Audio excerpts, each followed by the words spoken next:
Assalamualaikum warahmatullahi wabarakatuh.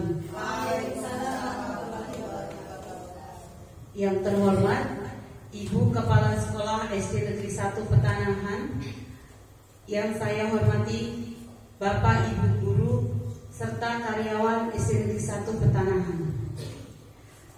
Pertama-tama, marilah kita panjatkan puji syukur kehadirat Allah Subhanahu wa Ta'ala, karena pada siang hari ini kita bisa berkumpul bersama dalam rangka diseminasi menyebarkan pemahaman dan pengalaman penerapan budaya positif yang akan disampaikan oleh Ibu Sumiati SPD SD. Adapun susunan acara untuk hari ini yaitu yang pertama pembukaan, yang kedua menyanyikan lagu Indonesia Raya, yang ketiga acara inti, yang keempat lain-lain, yang kelima penutup.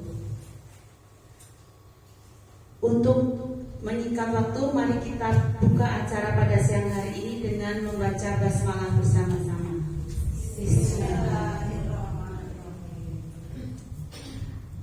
Acara yang kedua menyanyikan lagu Indonesia Raya. Kepada hadirin dimohon untuk berdiri.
Terima kasih. Hadirin dipersilakan duduk kembali.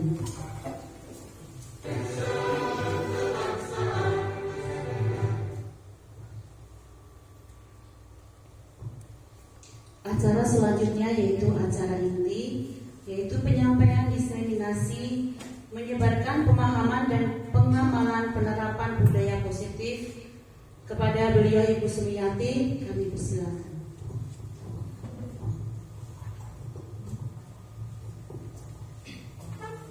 Assalamualaikum warahmatullahi wabarakatuh. Yang terhormat Ibu Kepala Sekolah SD Negeri 1 Petanahan, yang saya hormati rekan-rekan guru dan karyawan-karyawati SD Negeri 1 Petanahan beserta segenap tamu undangan. Pertama-tama marilah kita memanjatkan puji syukur kehadirat Tuhan Yang Maha Esa, bahwa pada siang hari ini kita dapat dipertemukan dalam acara diseminasi menyebarkan pemahaman dan pengalaman penerapan budaya positif dalam keadaan sehat tanpa halangan suatu apapun. Sholawat dan salam mudah-mudahan senantiasa tercurahkan kepada junjungan kita Nabi Agung Muhammad Sallallahu Alaihi Wasallam yang selalu kita nanti-nantikan syafaatnya di yaumul qiyamah. Allahumma amin. Bapak Ibu yang berbahagia, Yang pertama saya ucapkan terima kasih atas kesediaan Bapak Ibu untuk menghadiri undangan kami. Adapun acara diseminasi ini adalah merupakan tugas dari kami dalam mengikuti program pendidikan guru penggerak, yaitu untuk melaksanakan aksi nyata modul 1.4. Jadi sampai detik ini mulai tadi pagi itu kami sudah sampai pada modul 2.2. Nah, ini tugas kami di modul 1. Ini modul yang terakhir, modul 1.4, yaitu untuk mengadakan diseminasi budaya positif. Saya di sini bukan bermaksud untuk menggurui ini Bapak Ibu. Saya yakin Bapak Ibu sudah pernah mendengar budaya positif sebelumnya atau mungkin sudah membaca. Nah, di sini kita hanya sharing. Sebelumnya saya ucapkan selamat datang para Bapak Ibu guru hebat. Mari belajar bersama, berkolaborasi, saling mendukung demi mewujudkan disiplin positif di sekolah kita SD Negeri 1 Petanahan tercinta. Bapak Ibu, sebelum kita masuk ke materi, mari kita lemaskan dulu otot-otot kita. Bapak Ibu mohon berkenan berdiri, kita ikuti yang ada di layar. Monggo Bapak Ibu.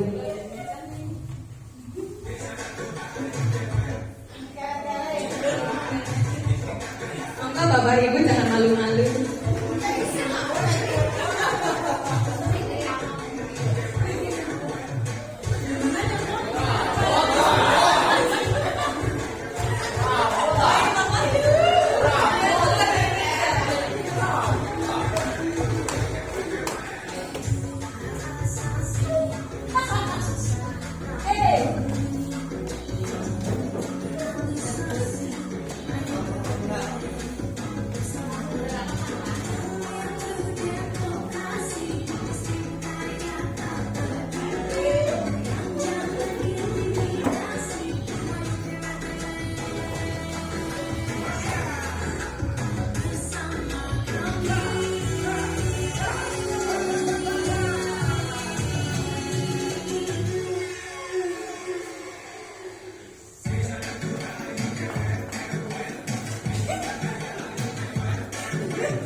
Bagaimana Bapak Ibu sudah berkeringat?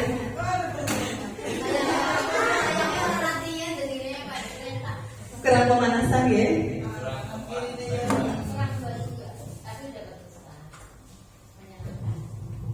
Bisa dimulai, kita masuk ke materi. Oke. Jadi Bapak Ibu di modul 1.4 itu ada beberapa konsep utama yang kami pelajari. Di antaranya yang pertama perubahan paradigma, yang kedua disiplin positif, yang ketiga kebutuhan dasar manusia, yang keempat motivasi perilaku manusia, yang kelima posisi kontrol, yang keenam keyakinan kelas, dan yang ketujuh segitiga restitusi. Nanti ini akan kita kupas satu persatu.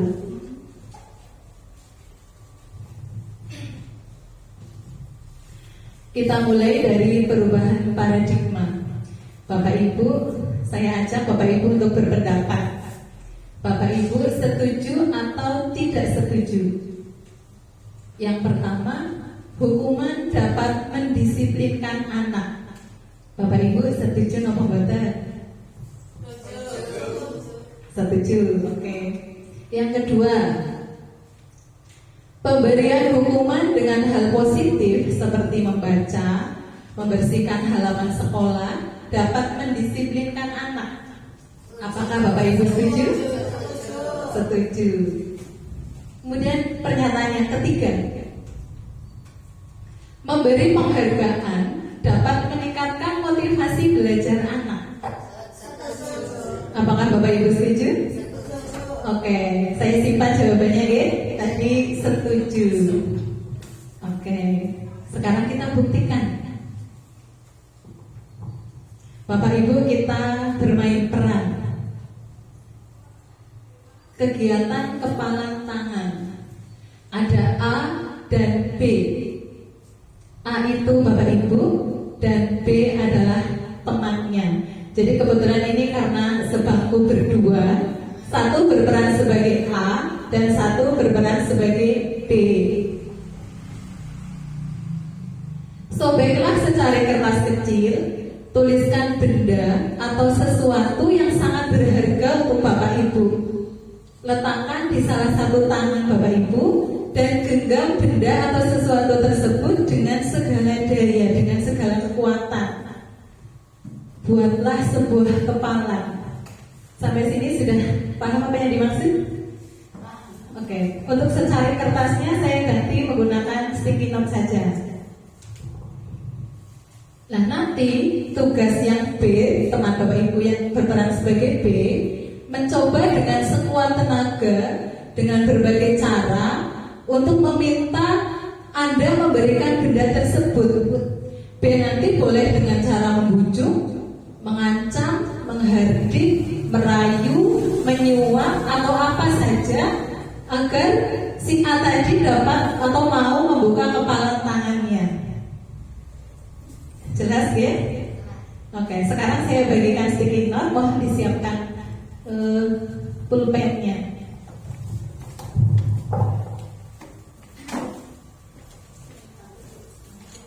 Tuliskan sesuatu yang menurut Bapak Ibu kan berharga. Sobek jadi dua, enggak satu.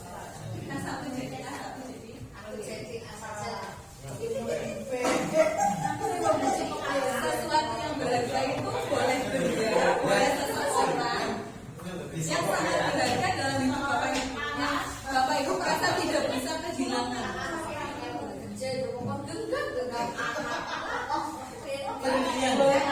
Boleh pasangan, boleh sekolah berlian, emas, bisa untuk berlian. Jadi yang di genggaman Bapak Ibu sesuatu yang sangat berharga, yang Bapak Ibu tidak bisa kehilangan benda itu atau sesuatu itu.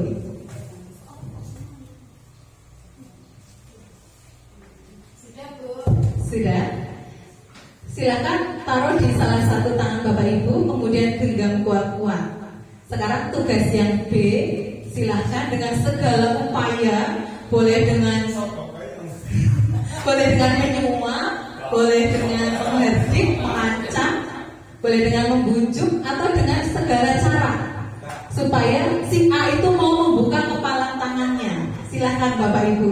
Tanya dulu, sebelum ini dilaksanakan, saya tanya, seandainya yang meminta itu tidak berhasil karena ini pokoknya dirayu apa kencang nggak bisa, itu gimana?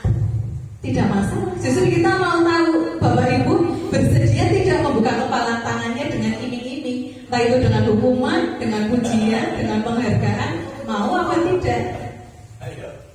Silakan Bapak Ibu coba dipraktekkan. Yang jadi B harus pandai-pandai merayu. Kalau dirayu tidak bisa, dimarahi saja coba. Kenapa? Ya sih.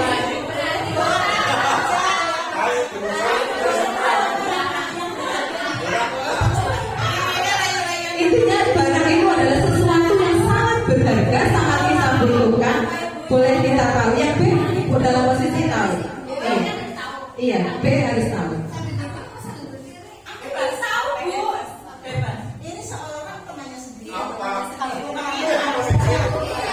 Berperan sebagai temannya, coba. Iya, temannya kan punya sesuatu yang berharga. Terus ibu minta coba dengan berbagai cara.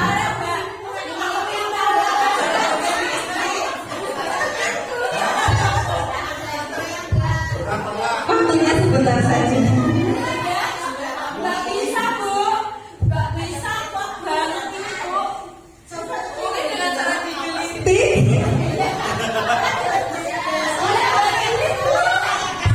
Yang berperan sebagai A, bayangkan itu sesuatu yang sangat berharga untuk ibu. Dan ibu dalam hidupnya tidak bisa kehilangan itu.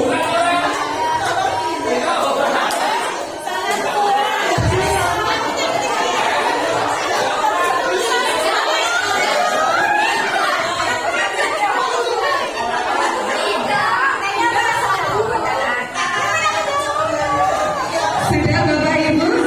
Cukup? Oke. Sekarang pertanyaannya, apa yang terjadi Bapak Ibu? Tidak diperbolehkan. Si A tetap ngotot tidak mau membuka tangannya. Oh iya, berarti siapa sih sebenarnya yang memiliki kontrol? Yang pegang kendali itu siapa sih sebenarnya? Iya, si A tadi. Apa artinya Bapak Ibu? Iya, kontrol berada di tangan kita. Artinya kita tidak bisa mengontrol orang lain, ya. Hanya kita sendiri yang bisa mengontrol diri kita. Nah, kalau tadi jawaban Bapak Ibu di awal, iya. Tadi apa nih pertanyaannya di awal? Hukuman dapat mendisiplinkan anak. Betulkah itu setelah kita bermain ini, Bapak Ibu?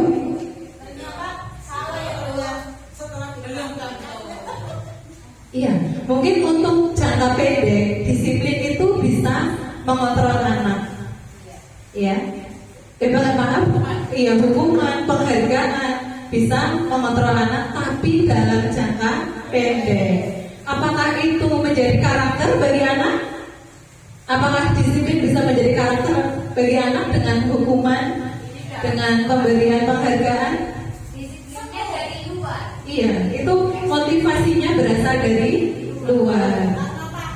Iya, sekuat apapun kita memberikan motivasi pada anak, kita mendisiplinkan anak, kita mengontrol anak, kalau dari si anak sendiri tidak mau menerima, tidak mau membiarkan dirinya dikontrol oleh kita, apakah kita tetap bisa mengontrolnya?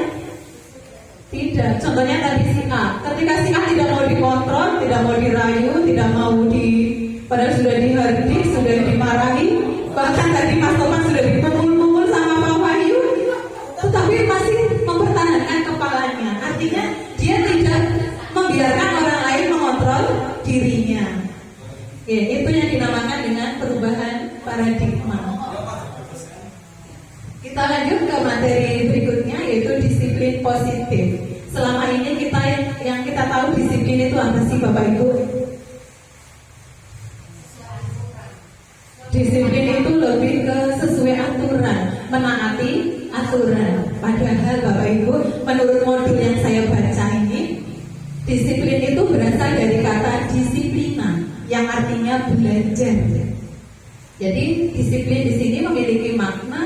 belajar kontrol diri dengan menggali potensi kita agar tercapai tujuan mulia, yaitu sesuatu yang kita inginkan berdasarkan nilai-nilai yang kita hargai. Memang di dalam diri kita meyakini sebuah nilai, ya. Nah, namun dalam budaya kita, makna kata disiplin sering berubah menjadi sesuatu yang dilakukan seseorang pada orang lain untuk mendapatkan kepatuhan. Kecenderungan umum adalah menghubungkan kata disiplin dengan ketidaknyamanan.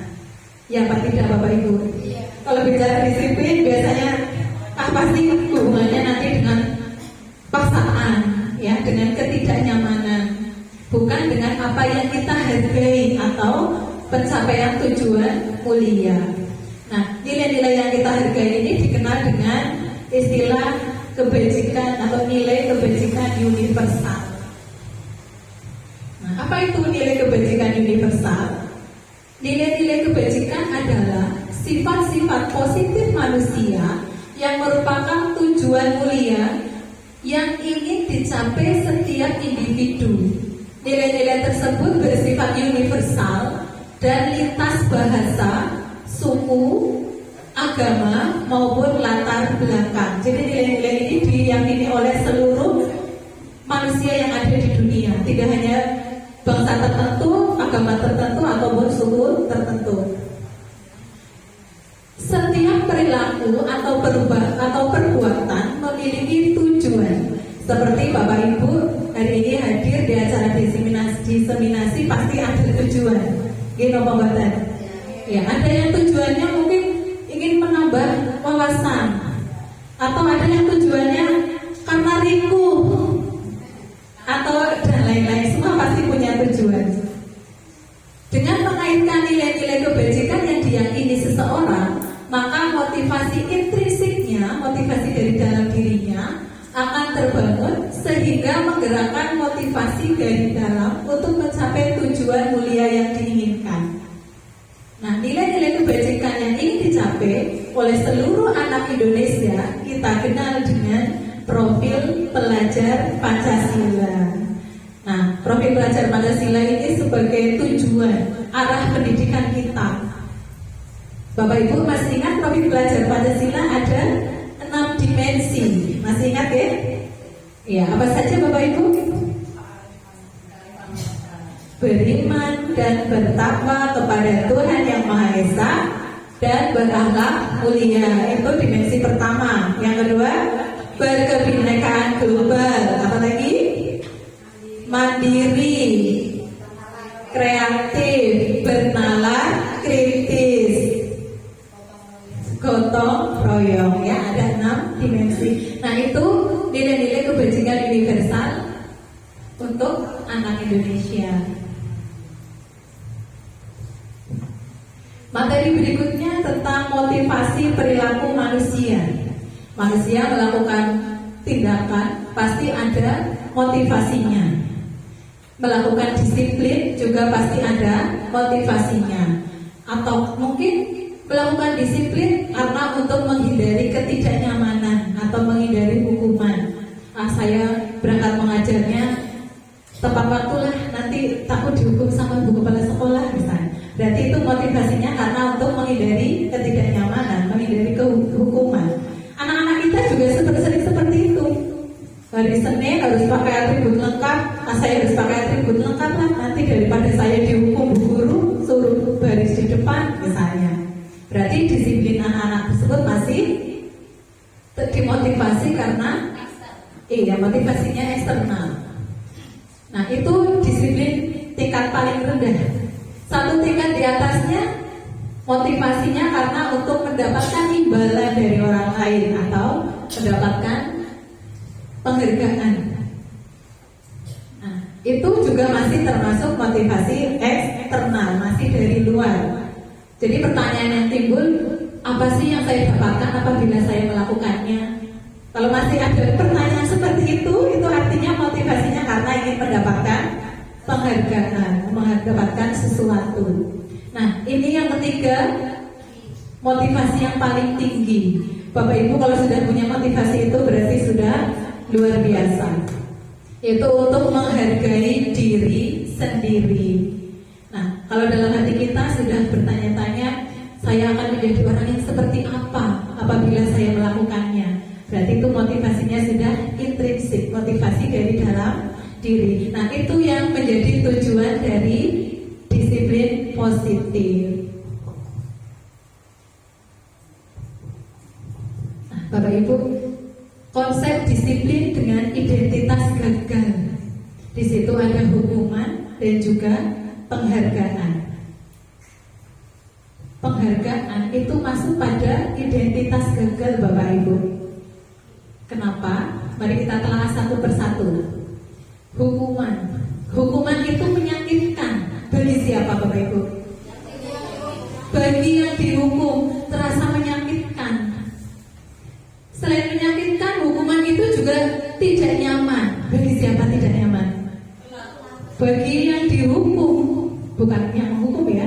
Bagi yang dihukum rasanya tidak nyaman, menyakitkan, tidak nyaman. Kemudian murid menjadi takut. Hukuman bersifat memaksa, jadi mau tidak mau ya harus dilaksanakan.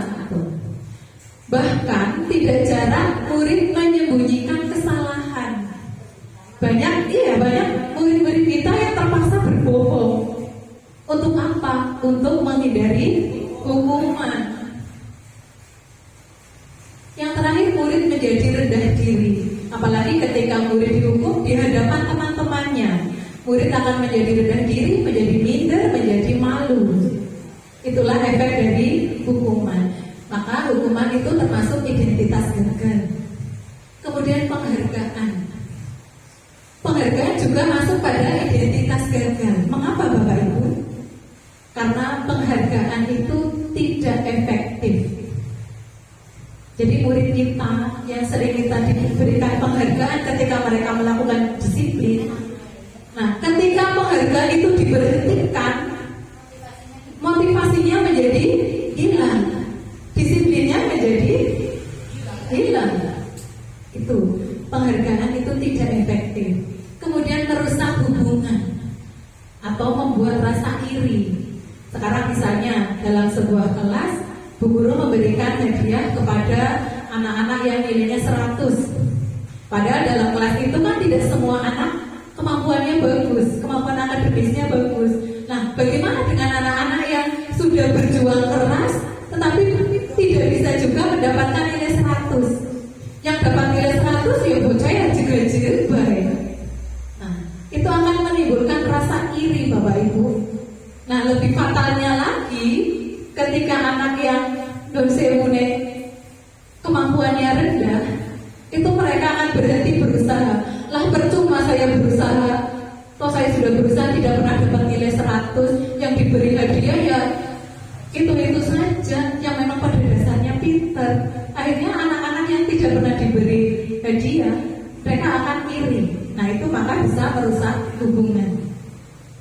Kemudian mematikan kreativitas. Ini menurut penelitian di modul yang saya baca. Jadi ada sekelompok siswa, 2 kelompok. Mereka sama-sama ditugasi membuat puisi. Kelompok yang pertama tidak diberikan penghargaan. Dari awal tidak diberitahu kalau nanti akan diberikan penghargaan.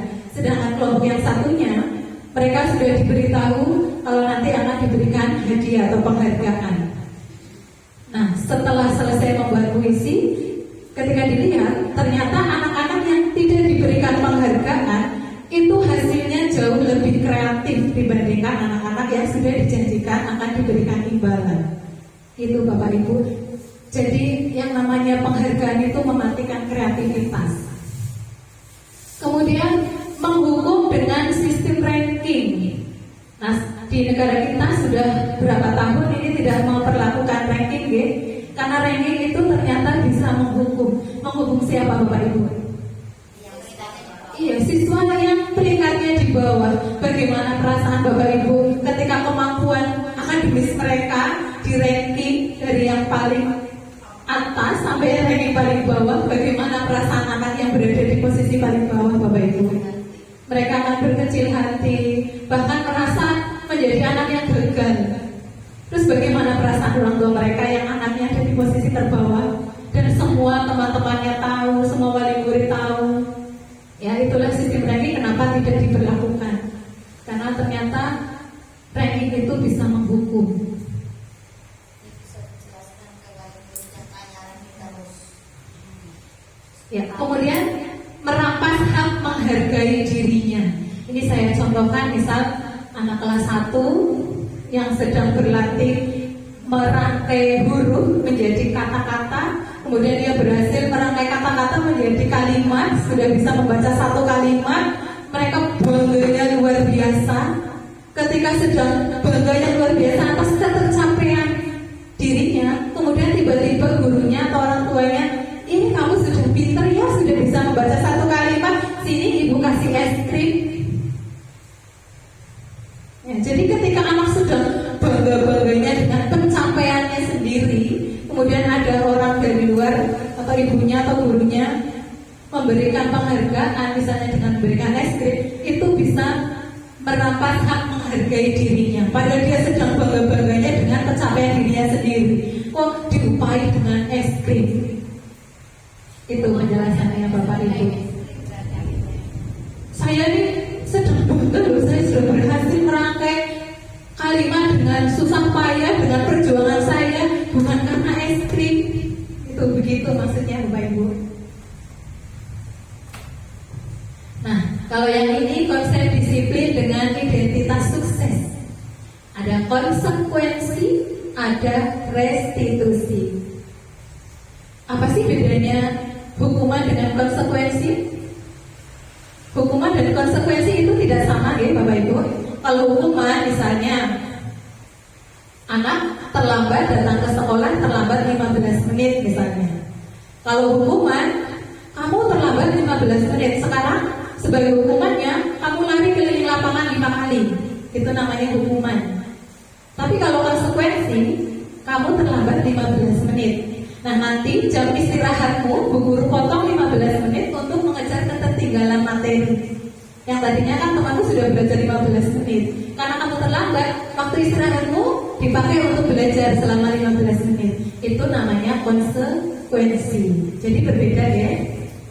Nah, konsekuensi, restitusi ini masuk dalam konsep disiplin identitas sukses. Konsekuensi itu penguatan, tapi jangka pendek. Kenapa jangka pendek? Karena perlu selalu dimonitoring oleh Bapak Ibu guru. Misalnya ada seorang anak menumpahkan minuman milik temannya, kemudian bu gurunya langsung menegur. Kenapa kamu Mas? Saya menumpahkan minuman teman saya Bu. Ya kalau kamu sudah menumpahkan minuman temanmu, terus konsekuensinya apa? Ya saya, iya, sebagai konsekuensinya kamu harus membersihkan bekas, iya tumpahannya, kamu harus membersihkan. Terus kamu harus ganti itu dengan minuman yang baru. Itu konsekuensi. Jadi selalu perlu monitoring. Tapi ketika anak menumpahkan minuman, tidak ketahuan bu guru, apakah menjamin anak langsung tahu konsekuensinya? Tidak. Jadi konsekuensi itu selalu perlu dimonitoring berkelanjutan. Kemudian adanya stimulus respon. Anak tidak punya inisiatif sendiri, tapi harus distimulus dari gurunya. Gurunya harus mengingatkan, kamu sudah numpahin minuman punya temanmu, ayo dibersihkan. Itu stimulus. Nanti responnya anak melakukan atau membersihkan tumpahannya tadi. Itu adanya stimulus respon. Kemudian murid menghormati peraturan. Murid patuh karena dia menghormati peraturan, bukan karena ada kontrol dirinya. Memang dia ingin memperbaiki kesalahan, bukan itu. Kemudian kehilangan waktu untuk merenungi kesalahan. Begitu murid melakukan kesalahan, bu gurunya langsung, ayo dibersihkan. Kamu sudah numpahin, sekarang bersihkan. Nah, itu anak tidak ada kesempatan untuk merenungi kesalahan. Berbeda dengan restitusi. Kalau restitusi itu solusinya bukan berasal dari guru, tapi berasal dari siswanya. Siswa punya pilihan. Kalau saya sudah melakukan kesalahan ini, terus bagaimana caranya kamu memperbaiki kesalahan? Jadi solusinya berasal dari siswa. Tapi kalau konsekuensi ini sudah termasuk identitas sukses. Bapak Ibu, apakah sebelumnya sudah pernah mendengar istilah restitusi? Belum. Ya, jujur saya juga baru menemukan istilah restitusi di modul 1.4 ini. Restitusi itu membuat murid bertanggung jawab untuk perilakunya. Kemudian fokus pada pemecahan masalah jangka panjang. Jadi di sini tidak hanya mencari solusi, memberikan solusi, tapi juga penanaman karakter. Kemudian murid menghormati dirinya dan orang lain. Murid jadi tahu saya harus bagaimana bersikap dengan teman, bersikap dengan guru. Kemudian teori kontrol, jadi dirinya yang memegang kontrol. Murid bersemangat memperbaiki kesalahan karena solusinya tidak diberikan oleh gurunya, tetapi dari murid itu sendiri. Untuk lebih jelasnya tentang restitusi nanti ada contohnya di slide berikutnya. Dari tadi kita bicara restitusi, apa sih itu restitusi? Konsep disiplin pendekatan restitusi ini sebuah cara menanamkan disiplin positif pada murid. Pengertian restitusi, restitusi adalah proses menciptakan kondisi bagi murid untuk memperbaiki kesalahan mereka sehingga mereka bisa kembali pada kelompok mereka dengan karakter yang lebih kuat, tidak dengan rasa minder. Ciri-ciri restitusi. Restitusi bukan menebus kesalahan, melainkan untuk belajar dari kesalahan. Restitusi bisa memperbaiki hubungan. Anak jadi lebih bisa menempatkan diri, bagaimana dia harus bersikap. Kemudian restitusi itu tawaran, bukan paksaan. Nanti anak tetap punya pilihan. Jadi tidak seperti hukuman yang harus dipaksa oleh gurunya. Menuntut untuk melihat ke dalam diri, melihat ke dalam keyakinan dirinya. Mencari kebutuhan dasar yang mendasari tindakan. Nah, murid-murid kita dalam melakukan sebuah tindakan pasti ada kebutuhan dasar yang ingin mereka penuhi. Kemudian fokus pada karakter, bukan pada tindakan.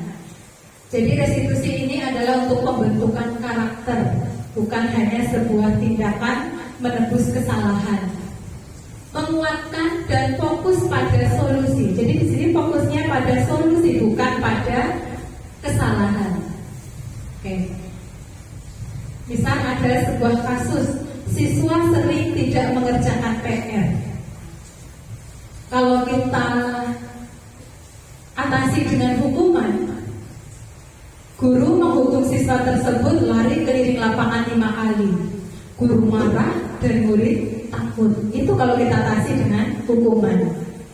Kalau konsekuensi, guru memberikan konsekuensi untuk mengerjakan PR-nya saat jam istirahat. Guru tegas dan siswa menghormati peraturan. Itu yang dihasilkan. Nah, kalau dengan restitusi, guru akan menanyakan keyakinan kelas atau keyakinan dirinya dan membantu siswa menyelesaikan masalahnya. Guru lebih terbuka dan siswa menghormati dirinya dan orang lain.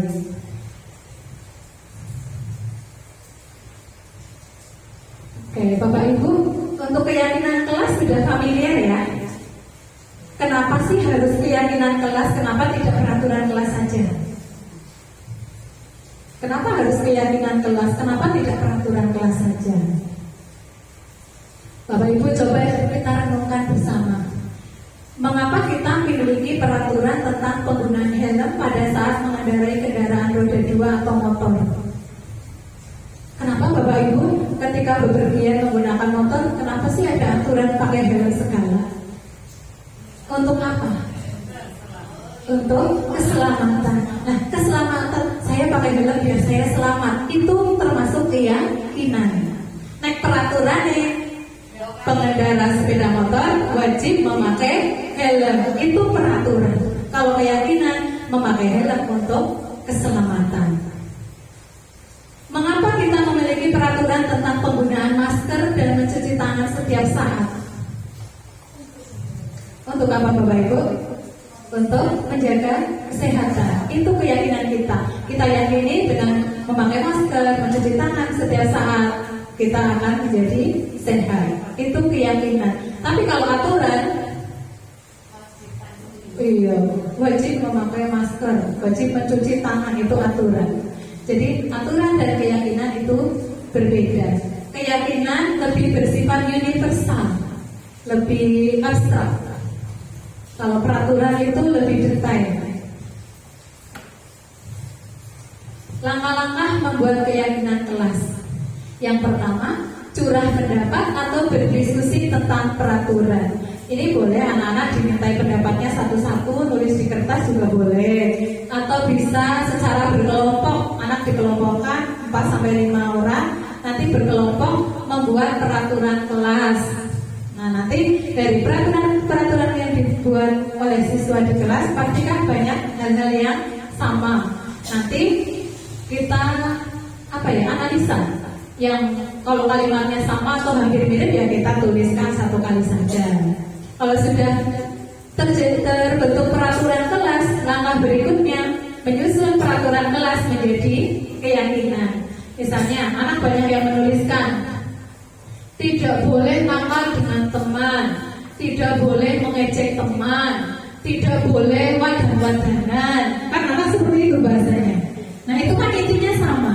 Kita buat keyakinan kelas kalimatnya menjadi misalnya kelas 5 siswa kelas 5 saling menyayangi, atau siswa kelas 5 saling menghargai. Itu keyakinan kelas Bapak Ibu. Jadi keyakinan kelas itu tidak perlu banyak-banyak karena sifatnya sudah lebih umum. Itu keyakinan kelas. Jadi kalau peraturan kan biasanya ditetapkan oleh sekolah yang memiliki peraturan ditempel di kelas. Tapi kalau keyakinan kelas ini dibentuk antara guru bersama-sama dengan siswanya. Nah, setelah terbentuk keyakinan kelas, lalu kita tempelkan. Bagaimana pembentukan keyakinan kelas? Tadi sudah dijelaskan di awal. Keyakinan kelas itu lebih abstrak dari peraturan.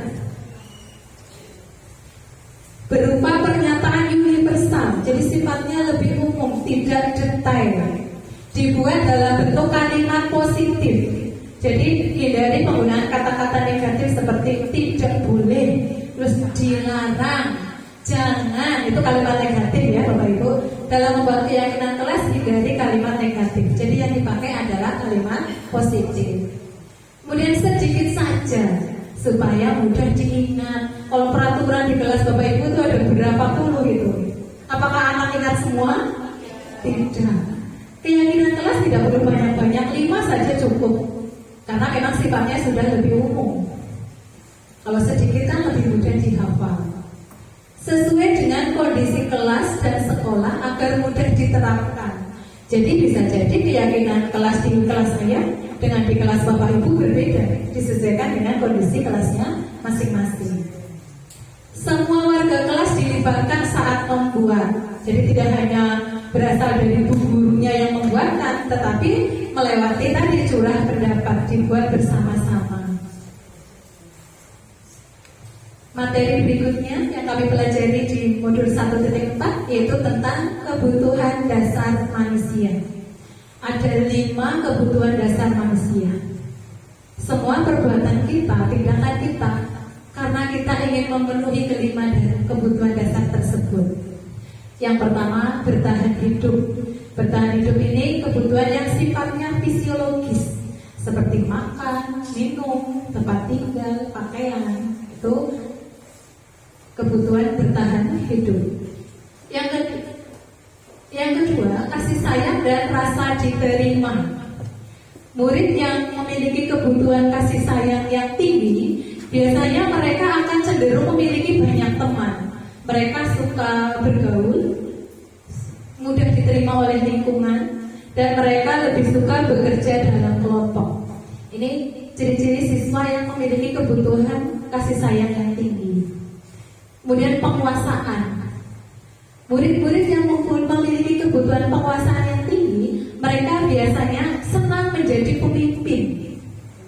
Iya, dia akan dominan di dalam kelasnya. Berarti dia memiliki kebutuhan akan penguasaan yang tinggi. Kemudian kebebasan. Nah, ciri-cirinya anak yang punya kebutuhan kebebasan tinggi biasanya tidak mau diam, aktif, senang bergerak, senang kesana kesini. Mereka suka dengan banyak pilihan. Itu murid yang suka dengan kebebasan, yang memiliki kebutuhan kebebasan tinggi. Kemudian kebutuhan yang terakhir, kesenangan. Murid yang memiliki kebutuhan kesenangan yang tinggi, biasanya mereka akan bisa berkonsentrasi ketika melakukan hal-hal yang memang mereka senangi. Itu ciri-cirinya. Jadi ketika murid kita melakukan kesalahan atau apa, atau melakukan pelanggaran, biasanya karena didasari dengan kebutuhan dasar yang belum mereka penuhi. Sebagai contohnya, misalnya di dalam sekolah kita ada seorang murid, sebut saja namanya misalnya Doni. Doni ini suka sekali meminta bekal milik temannya secara paksa. Kira-kira kebutuhan dasar mana yang belum terpenuhi oleh Doni? Menurut Bapak Ibu yang mana? Bisa jadi bertahan hidup, bisa jadi kasih sayang, bisa jadi penguasaan, bisa jadi kebebasan, bisa jadi karena kesenangan. Tergantung nanti jawaban anak ketika kita tanyain. Kalau si Doni tadi menjawab, kenapa kamu mengambil bekal makanan temanmu? Karena saya tidak dibawakan bekal oleh ibu, Bu, saya lapar, ya saya ambil. Berarti kebutuhan dasar yang mana yang ingin dipenuhi? Bertahan hidup. Tapi ketika si Doni menjawab seperti ini, saya suka kalau nanti saya diwadulkan ke Bu Guru nanti jadi ngomong ke orang tuaku, terus orang tuaku jadi perhatian sama aku. Berarti kebutuhan dasar mana? Iya, kasih sayang. Bisa juga karena alasan lain. Misalnya si Doni menjawab seperti ini, saya suka ngambil makanan punya temanku, saya jadi merasa hebat, teman-temanku jadi takut. Berarti itu karena penguasaan. Bisa juga karena kalau misalnya Doni menjawab seperti ini, ya saya bosan, Bu, tiap hari bekalnya Ibu berikan selalu sama. Saya kan kepingin makanan yang punya seperti temanku. Kira-kira kebutuhan yang mana? Kebebasan. Iya. Jadi dengan perbuatan yang sama, tapi motifnya bisa berbeda-beda. Nah, kalau Doni jawabnya seperti ini, saya iseng aja, Bu, senang lihat ekspresi temanku ketika makanannya saya ambil. Dan itu karena kebutuhan yang mana, Bapak Ibu? Karena kesenangan. Ya, jadi satu tindakan itu motifnya bermacam-macam. Tapi pada intinya ya untuk memenuhi kebutuhan dasarnya. Katanya dulu selain di situ, nanti di suatu kelas mungkin ada anak yang diam saja, terus minder saja. Itu kebutuhan dasar mana ya? Menurut Bapak Ibu, kalau ada anak di kelas yang tidak aktif, pendiam, pemalu, kira-kira kebutuhan dasar apa ya yang belum terpenuhi? Iya, kita bisa tahu apa alasannya kalau kita sudah bisa berkomunikasi dengan anak tersebut. Kita korek, kamu kenapa sih di kelas diem? Atau mungkin saya malu, Bu, saya minder, saya merasa saya anak orang miskin misalnya. Berarti itu kebutuhan yang mana? Lebih condong ke yang mana menurut Bapak Ibu? Mungkin bisa kasih sayang dan rasa diterima, karena dia merasa teman-temannya sepertinya tidak mau menerima saya karena kondisi saya, jadi dia merasa minder. Bisa seperti itu. Jadi tergantung komunikasi kita dengan anak tersebut. Ada lagi yang mau bertanya? Oke, saya lanjutkan.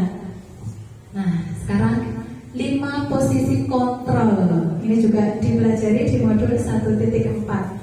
Posisi kontrol itu bisa sebagai penghukum. Itu posisi kita sebagai guru ya.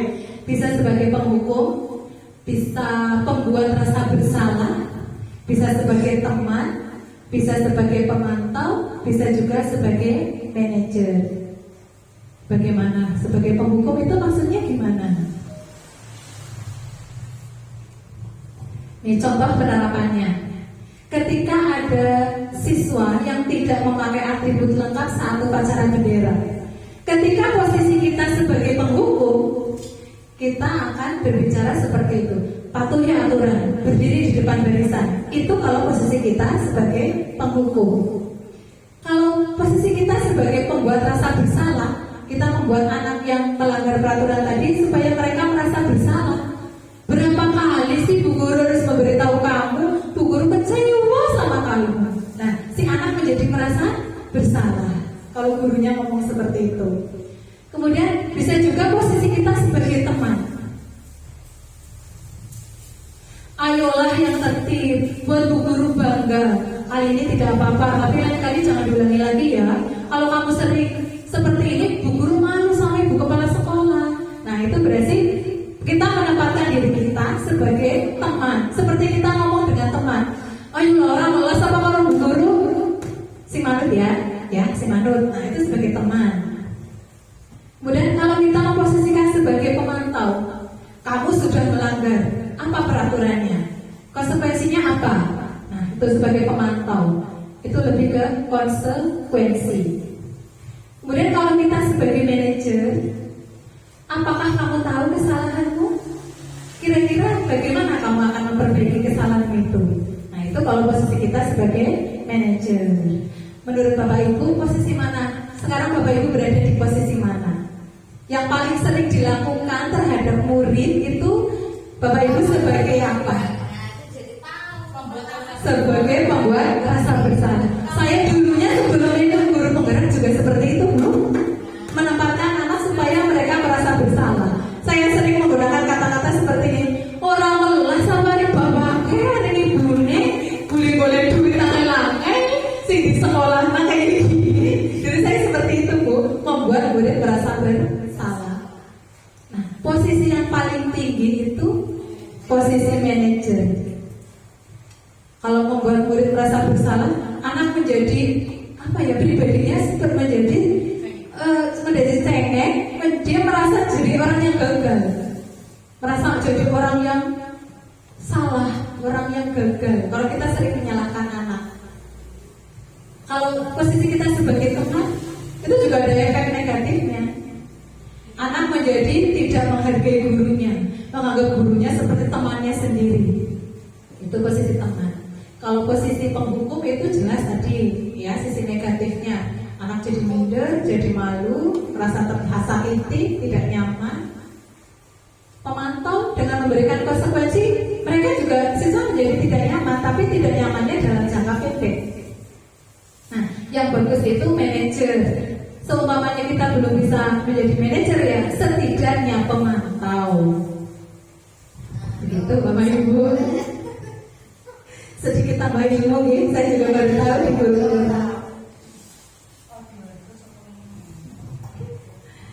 Kemudian materi yang terakhir ini segitiga restitusi. Tadi pengertiannya sudah dijelaskan di awal. Nah, untuk melaksanakan segitiga restitusi ini ada 3 tahapan. Yang pertama, menstabilkan identitas. Ini apa tulisannya tidak jelas. Menstabilkan identitas.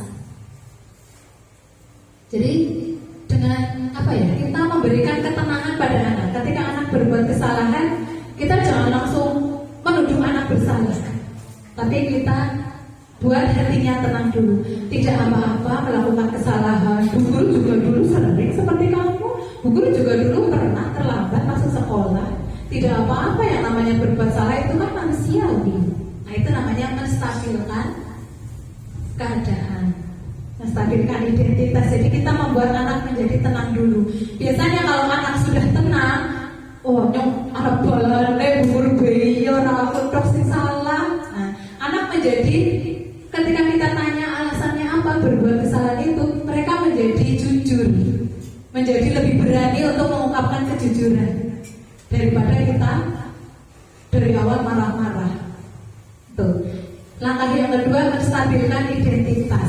Menstabilkan identitas itu bisa dengan validasi tindakan. Misalnya dengan cara menanyakan alasannya apa sih kamu berbuat seperti itu tadi. Nah, itu menstabilkan identitas. Kemudian langkah yang terakhir, oh iya, maaf itu salah ketik ya. Langkah yang pertama menstabilkan identitas, yang kedua validasi tindakan, yang ketiga menanyakan keyakinan. Kalau sudah tadi siswa sudah jujur alasan berbuat kesalahan itu karena apa, langkah yang terakhir kita tanyakan tentang keyakinan kelas. Nah kalau sudah seperti itu berarti apakah kamu sudah menjalankan keyakinan kelas kita yang sudah kita sepakati dulu? Nanti anak akan menjawab, belum Bu. Keyakinan yang mana yang belum kamu laksanakan? Kita lanjutkan. Terus kira-kira kamu mau apa? Apa yang akan kamu lakukan untuk memperbaiki kesalahan kamu itu? Jadi guru tidak memberikan solusi, tapi solusi itu hadir dari diri siswa sendiri, siswa yang menentukan. Itu namanya segitiga restitusi. Nah ini ada contoh penerapan segitiga restitusi. Tapi ini kemarin syutingnya pada kejauhan jadi kurang jelas. Ini kemarin kasusnya si Luffy ini bermain atau menendang bola di dalam kelas sehingga memecahkan jam dinding. Kemudian saya panggil.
Suaranya sedikit bisa didengar ya Bapak Ibu.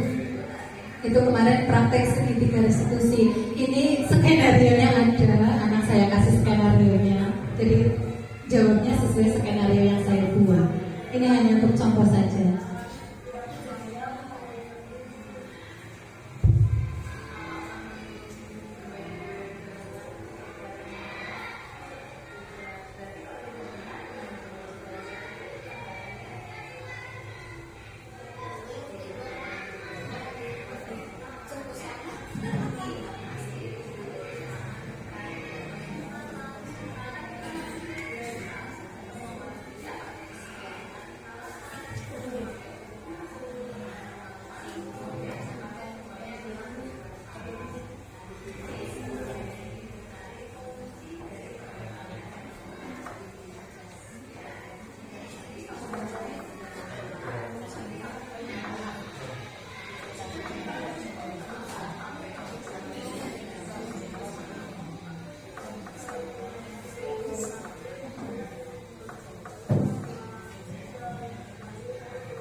Jadi solusinya berasal dari anak, bukan dari gurunya. Guru hanya mengarahkan saja.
Ya, itu tadi contoh penerapan segitiga restitusi. Nah, Bapak Ibu jangan membayangkan nanti jawaban anak akan sebagus itu. Biasanya kan ada anak-anak yang ketika kita tidak tanyakan alasannya apa tadi berbuat kesalahan misalnya, kan banyak anak yang jawabannya nyeleneh. Jawabannya kadang ya itu pandai-pandai kita dalam berkomunikasi dengan anak.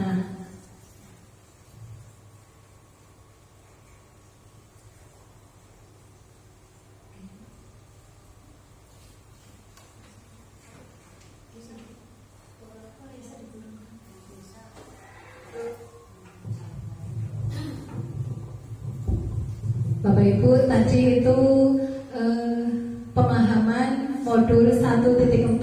Hanya itu yang bisa saya pahami dari modul 1.4. Tentunya masih jauh dari sempurna. Nah, untuk selanjutnya ini saya berbagi aksi nyata di kelas saya dalam menumbuhkan budaya bersih diri. Kenapa budaya bersih diri? Kenapa tidak budaya yang lain? Ini latar belakangnya. Yang pertama, membagikan pemahaman terhadap konsep-konsep kunci dalam modul budaya positif, yaitu perubahan paradigma belajar, disiplin positif, motivasi perilaku manusia, kebutuhan dasar manusia, posisi kontrol, keyakinan kelas, dan segitiga restitusi sebagai tugas CGP. Jadi saya melaksanakan ini ya salah satunya karena tugas itu yang melatar belakangi untuk melakukan aksi nyata modul 1.4. Yang kedua, saya ingin membagikan pengalaman dan pembelajaran yang saya dapatkan setelah menerapkan konsep-konsep kunci tersebut di kelas saya. Nah, yang ketiga, ini saya masih sering menjumpai anak-anak saya terutama di kelas 5 yang kurang memperhatikan kebersihan diri, malas cuci tangan, kadang rambutnya acak-acakan tidak disisir, kemudian tidak menggosok gigi, kukunya panjang-panjang, dan lain-lain. Apalagi ini kalau setelah jam istirahat pertama ini ada aroma-aroma seperti iya itu, sehingga memunculkan saya jadi punya ide untuk menumbuhkan budaya bersih diri. Ini yang melatar belakangi. Kemudian tujuannya saya melakukan budaya bersih diri, tujuannya menciptakan budaya positif di dalam kelas, membiasakan murid untuk tampil bersih, tampil rapi, tampil wangi. Murid memiliki kesadaran dan pentingnya menjaga kebersihan diri. Apalagi anak-anak kelas 5 itu sebagian sudah masuk masa puber. Kalau zaman kita dulu SMP kelas 2 baru puber. Kalau anak-anak sekarang usia kelas 4, kelas 5 itu sudah banyak yang puber, sehingga mereka harus pandai-pandai merawat kebersihan diri. Kemudian membekali murid kecakapan hidup bersih. Ini yang menjadi tujuan saya melakukan budaya bersih diri di kelas. Kemudian lini masa tindakan. Saya awali dengan memotivasi siswa untuk menjadi orang yang mereka inginkan dan menghargai diri sendiri dengan nilai-nilai yang mereka percaya. Saya awali dengan diskusi dengan anak-anak tentang manfaat menjaga kebersihan diri. Kemudian bagaimana cara menjaga kebersihan diri itu saya diskusikan dulu dengan anak-anak. Langkah berikutnya membuat buat keyakinan kelas. Nah ini juga videonya agak panjang.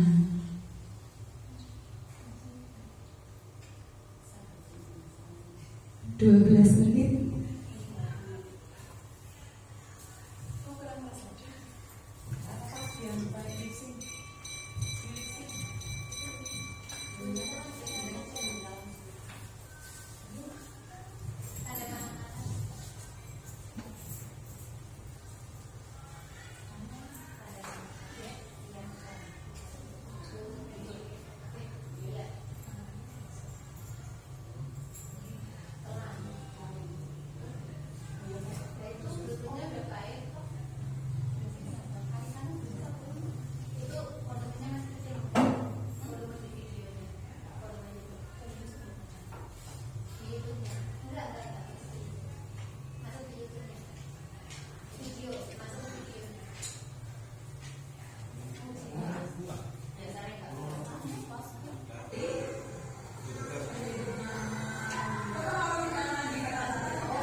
bahasa anak-anak itu sepolos itu Bapak Ibu.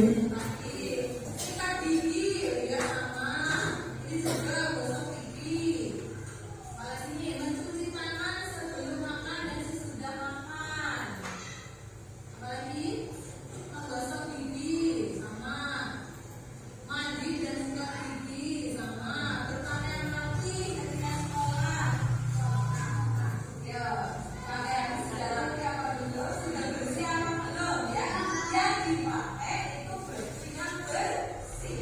Suhu-suhu sudah disetrika. Setrika itu selain untuk merapikan baju juga untuk membukukan. Kan banyak rapi ya, ya. Jadi gimana? Berpakaian rapi, berpakaian bersih, ya. Jangan baju yang kemarin-kemarin sudah dipakai, bapak dipakai lagi. Jadi pakai pakaian yang bersih. Menggosok gigi sama. Merapikan seragam sekolah, ya. Sikat gigi, potong kuku, pakai baju.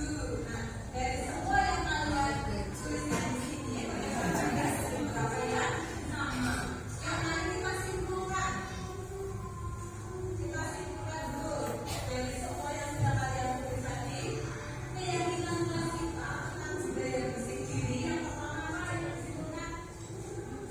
Yang pertama, mandi sebelum berangkat ke sekolah. Apalagi menggosok gigi. Jadi pastikan kalau kalian berada di kelas ini, giginya sudah bersih. Sebelum berangkat sekolah dari rumah, sikat gigi, mandi. Apalagi yang ketiga? Ya dari sekolah ya. Ya memotong kuku. Kuku tidak boleh panjang ya. Ya, jangan ya. Kuku panjang. Kepalanya apalagi? Ya, memakai pakaian yang rapi dan bersih. Apalagi? Apa? Oh iya, cuci tangan sebelum masuk ke kelas. Begitu berangkat, ya. Sampai di depan kita di situ ada wastafel, ya. Kamu cuci tangan dulu pakai sabun baru masuk ke kelas. Oke? Sudah diterima. Kira-kira ada tambahan lagi nggak? Ayo, ada tambahan lagi apa tidak?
Tanda tangannya di bawah pernyataan keyakinan kelas.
Nah, itu keyakinan kelas 5 tadi tentang budaya bersih diri. Nah, setelah keyakinan terbentuk, saya bersama anak-anak kemudian menyusun program praktik bayi. Ada 2 program di kelas kami, yaitu potong kuku bersama setiap hari Jumat, kemudian sikat gigi bersama setiap hari Selasa. Itu yang sudah berjalan di kelas 5.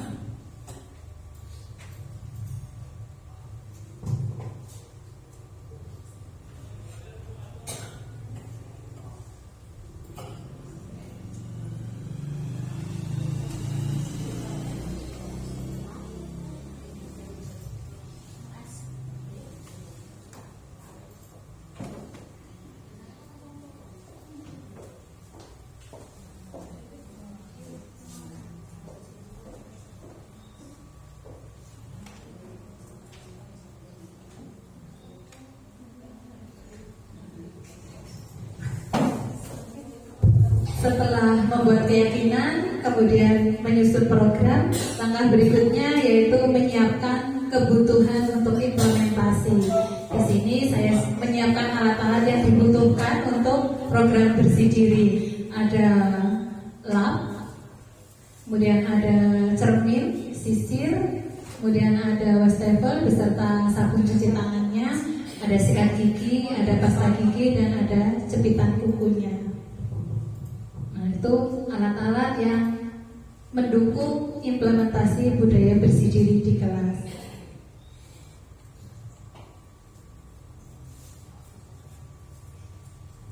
Nah, setelah 2 minggu saya amati Bapak Ibu, saya memang sengaja beberapa hari kemarin berangkat lebih pagi dari biasanya karena ingin mengamati anak-anak. Betul apa tidak mereka sudah meyakinkan dan melaksanakan keyakinan kelas yang sudah disepakati. Ini dokumentasi yang saya dapatkan. Tidak setiap hari saya mendapatkan dokumentasi Bapak Ibu. Terkadang saya sudah terburu-buru dari rumah sampai sini, lihat ke kelas anaknya sudah komplit. Jadi saya tunda besok paginya. Saya datang lebih pagi lagi untuk melihat anak sebelum masuk kelas. Bisa Bapak Ibu amati di situ anak-anak kelas 5 sebelum masuk kelas mereka cuci tangan terlebih dahulu.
Gangguan sinyal, apakah videonya boleh di skip saja? Oh, itu bisa dilanjutkan. Itu tadi Ahyan yang berangkat terakhir ternyata juga tidak masuk kelas langsung, tapi mampir dulu ke wastafel untuk cuci tangan.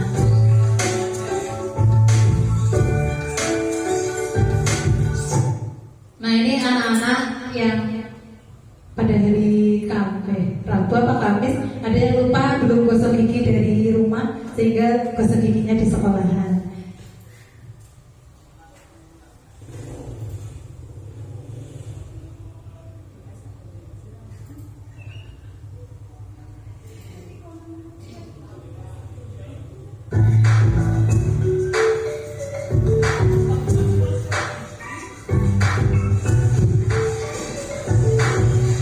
Itu dokumentasi dari Rabu dan dari Kamis, Bu Ana.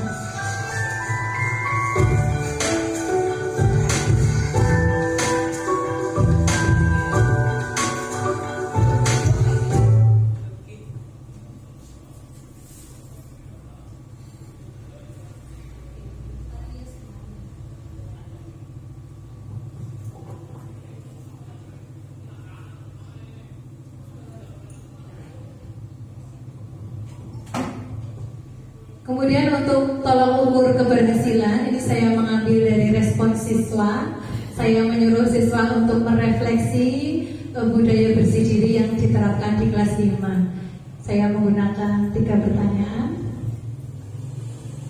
Kebiasaan anak-anak sebelum menerapkan budaya bersih diri, kemudian bagaimana perasaan mereka pada saat saya ajak untuk melaksanakan budaya bersih diri, dan sekarang bagaimana kebiasaan mereka setelah melaksanakan budaya bersih diri.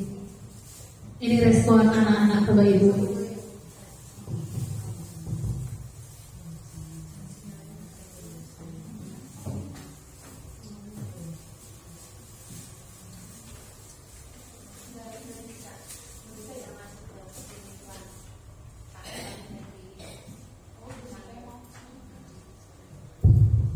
Ini rencananya saya mau pamer, malah gangguan sinyal.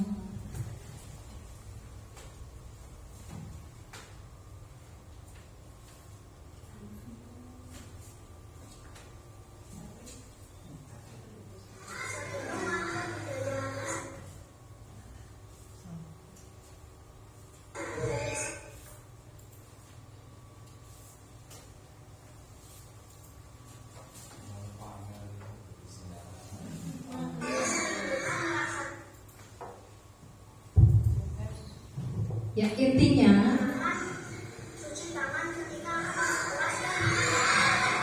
ini pengakuan anak-anak Bapak Ibu.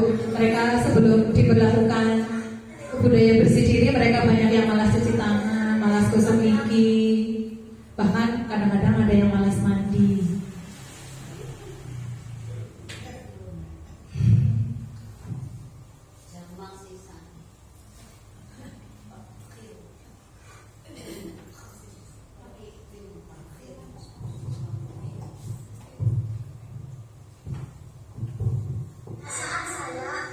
Saat diajak melaksanakan budaya bersih diri, saya sangat senang karena bagi saya merasa lebih rapi, wangi dan nyaman.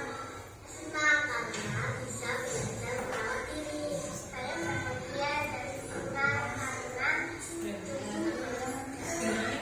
karena badan saya lebih bersih.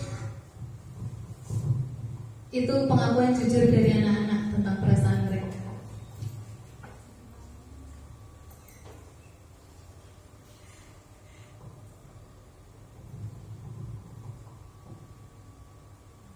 Belajar tampil bersih, rapi dan wangi. Waktunya menggosok gigi dan saya tidak malas lagi. Saya jadi rajin menyisir rambut.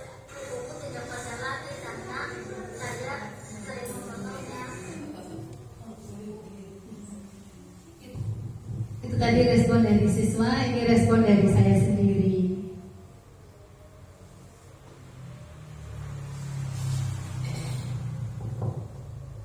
Assalamualaikum warahmatullahi wabarakatuh.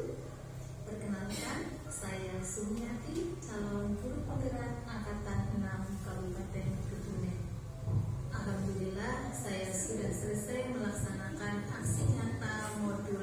1.4 tentang budaya bersih. Di sini saya menerapkan budaya bersih diri di kelas 5 SD Negeri 1 Petanahan. Saya memilih program ini karena saya melihat anak-anak di kelas saya, yaitu kelas 5, nampak kurang memperhatikan kebersihan dirinya. Saya sering menjumpai kuku anak-anak yang panjang, rambut yang acak-acakan, dan bau yang kurang sedap. Oleh karena itu, saya mengajak anak-anak kelas 5 untuk melaksanakan budaya bersih diri. Saya awali dengan membuat kesepakatan kelas dengan anak-anak. Alhamdulillah, anak-anak sangat mudah diajak untuk melakukan budaya bersih diri. Terlihat setelah 2 minggu observasi, saya mengamati anak-anak sebelum masuk kelas, mereka mencuci tangan terlebih dahulu. Nah, bagi yang merasa kukunya panjang, mereka akan dengan kesadaran sendiri mengambil potongan kuku untuk memotong kuku mereka. Bagi yang rambutnya masih acak-acakan, mereka juga tanpa disuruh sudah merapikan rambutnya sendiri. Nah, sekarang anak-anak kelas 5 tampil bersih, wangi, dan segar. Demikian yang bisa saya sampaikan. Wassalamualaikum warahmatullahi wabarakatuh.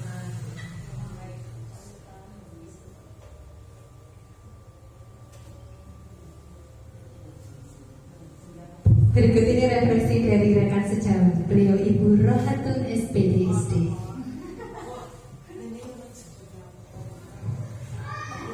Assalamualaikum warahmatullahi wabarakatuh. Saya Ibu Rohatun, guru kelas 1. Saya sebagai teman pendukung sekali kepada program Ibu Sumiati, yaitu program budaya bersih diri. Dan saya ingat sendiri sebelum masuk kelas, anak-anak kelas 5 selalu cuci tangan terlebih dahulu. Dan saya amati setelah adanya program bersih diri, anak-anak kelihatan rapi, baunya seger, wangi. Maka saya sebagai guru kelas 1 insya Allah akan mengikuti program Ibu Sumiati, yaitu program budaya bersih diri. Terima kasih. Wassalamualaikum warahmatullahi wabarakatuh.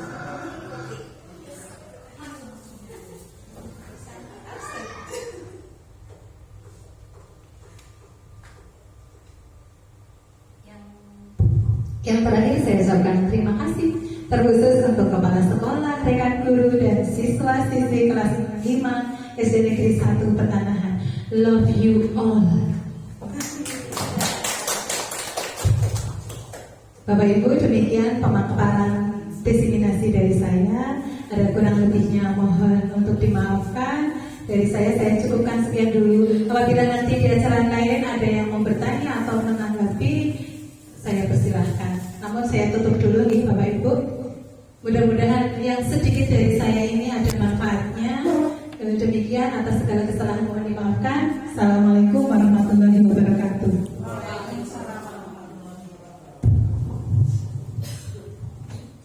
Terima kasih Ibu Sumiati. Menarik sekali diseminasi yang telah disampaikan oleh Ibu Sumiati. Untuk acara selanjutnya lain-lain, mungkin dari Bapak Ibu Guru atau Ibu Kepala Sekolah berkenan memberikan masukan atau pertanyaan, kami persilakan.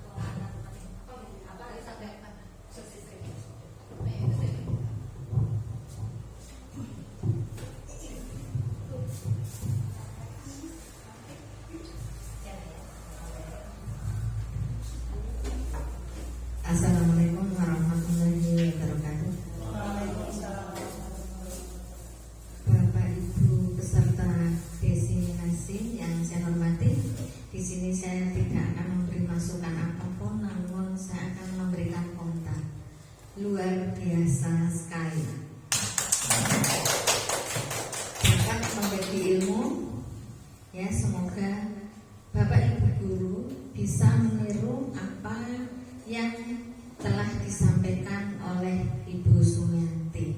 Seandainya semua guru penggerak nantinya memiliki ilmu yang seperti ini, ditularkan kepada kita semua, dan kita semua mempunyai komitmen untuk meniru, maka nanti akan tercipta siswa-siswi SD, khususnya SD Negeri 1 Petanahan, akan menjadikan siswa-siswi yang bersih, kreatif, dan berkarakter mulia, seperti apa yang sudah tertera di visi misi SD Negeri 1 Petanahan. Kiranya hanya ini komentar dari saya. Mohon dilanjutkan, teruslah berbagi ilmu, berniatlah meningkatkan semua hal-hal yang positif. Kiranya dari saya cukup sekian. Terima kasih khususnya kepada Bu Sumi dan kepada Bapak Ibu guru yang telah mengikuti sampai sore hari ini. Ya, saya akhiri. Billahi taufiq wal hidayah. Wassalamualaikum warahmatullahi wabarakatuh.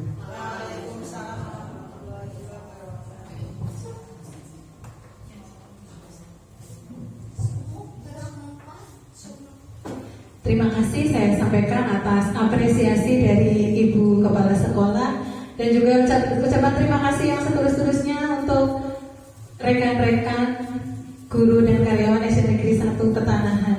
Apalah saya tanpa Bapak Ibu semua. Program ini bisa terlaksana juga karena dukungan Bapak Ibu semuanya. Untuk itu saya ucapkan terima kasih yang setulus-tulusnya. Mohon tidak bosan-bosan untuk selalu membantu, mendukung, bahkan mengarahkan saya untuk menjadi lebih baik lagi. Demikian Bapak Ibu, saya kembalikan pada moderator.